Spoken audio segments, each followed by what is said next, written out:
A Fama e a Realidade, de Raquel de Queiroz. Gostaria de poder me explicar direito, mas há casos em que é difícil a gente se manifestar. Tenho pensado neste assunto muitas vezes. Tento comentá-lo e não consigo. Vamos ver se dá certo uma comparação. O homenageado está sentado à mesa do banquete, o charuto na boca, o sorriso na face, o ouvido atento ao discurso de louvor. Ao seu lado, os grandes do mundo, e o mundo inteiro, grandes e pequenos, aos seus pés. Que coisa doce ser célebre! Que experiência agradável a fama! Que sensação de plenitude deve dar a gente se sentir o maior, seja boxer, bailarino, tenor, craque de futebol, herói aéreo, pintor laureado. Pois é, a respeito disso justamente que tenho dúvidas. Vendo o indivíduo assim celebrado, logo penso que ele não recebe nada daquilo grátis. Paga um preço alto, altíssimo. O esforço permanente de se manter em forma, a vigilância em não decair e, acima de tudo, a responsabilidade no momento dramático e solitário em que deve realizar a performance que é a fonte da sua fama, que o coloca acima das demais criaturas. O grande tenor lírico mora nos grandes hotéis, anda em carro de luxo, recebe a adulação da turba e das elites, é um rei, vive em Passárgada. Mas na hora em que enverga o travesti e pisa o palco e dá começo à área dificílima que justifica sua celebridade, nessa hora sua grandeza evaporou-se. Chegou o momento que certo autor americano chama deliver the goods, entregar a mercadoria. Aí de nada vale a sua condição excepcional. Antes, o atrasa.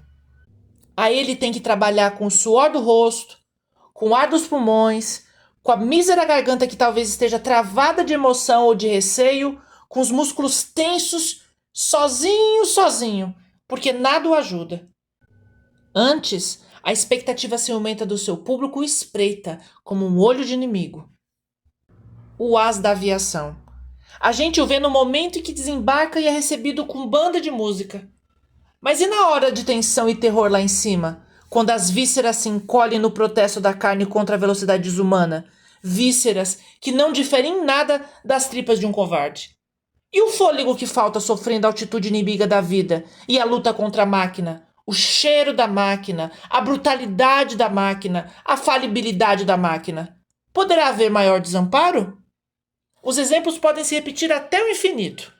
É o pianista, ídolo do público, isolado como um náufrago diante do mar negro que é a plateia, enfrentando o instrumento, apelando desesperadamente para os seus dedos hábeis, treinados, mas de carne e osso, como os dedos de todo mundo, apelando para a memória que também corre o risco de falhar, sabendo que não pode esquecer uma nota, que tem de dar tudo, que está ali sozinho. Como estava na hora em que nasceu, como estará na hora em que morrer. É o craque de futebol, que enfrenta o gramado, a capacidade sempre temível do adversário, as incertezas do jogo.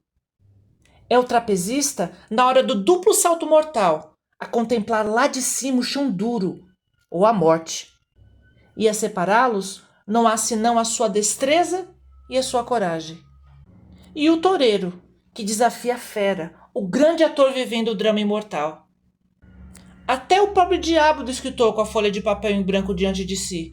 Sabem lá o que é o desespero de não poder inventar, a agonia de se sentir fracassar, a boca que não diz nada, a mente vazia, sem riqueza de ideia, sem desenho de forma, poço seco onde só há areia e pedra? E assim mesmo o relógio correndo? A obrigação de ter inteligência e ter espírito? A luta desesperada por um fiapo de frase que se desfaz, de pensamento que aborta antes de se exprimir em palavras? Sim, passado o momento decisivo da criação ou da ação, há o aplauso, o dinheiro, o renome. Mas antes, tem-se que pagar o preço disso tudo, em dor, em suor, em medo. Desculpe-me a aproximação. Pode ser brutal, mas é verdade.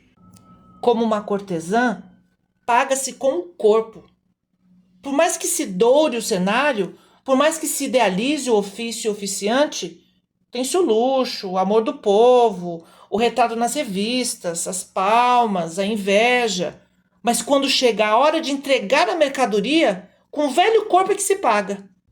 Quando também a alma não vai de roldão, misturada com suor, o tremor da perna, o medo e a fadiga.